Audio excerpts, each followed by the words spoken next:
the end of another week of lockdown, and as the week comes to an end, so we're aware of an increasing amount of very gloomy news across the world, as if the virus itself wasn't bad enough.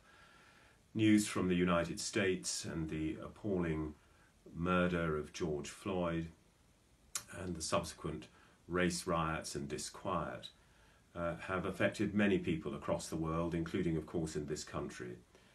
And it's a reminder, insofar as we needed one, of the level of injustice and unfairness that black and minority ethnic people face across the world and, of course, in our own country.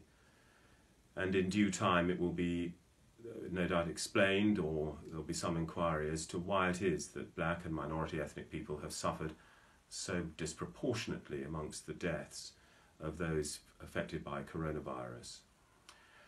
It's important that we register our disquiet about this, and it's important too to remember that we ourselves can unwittingly be part of the problem.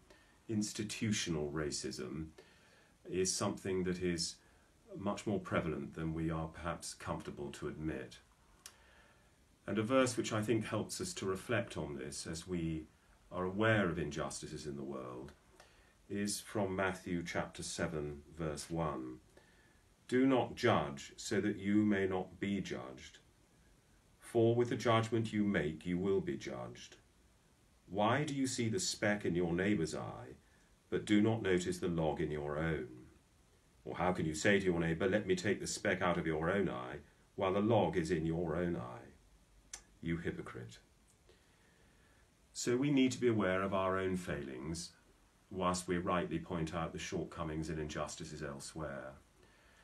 And on a day-by-day basis, one of the ways in which I think we can test our faithfulness to this is the extent to which in our dealings with other people, in our talking with them and about them and our praying, we emphasize the good things about them rather than the bad.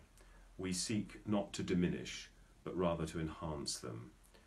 How readily have I today, have any of us, enhanced rather than diminished those about whom we talk and care and pray? Gracious Lord, may we be enhancers and not diminishers this day and always. Amen.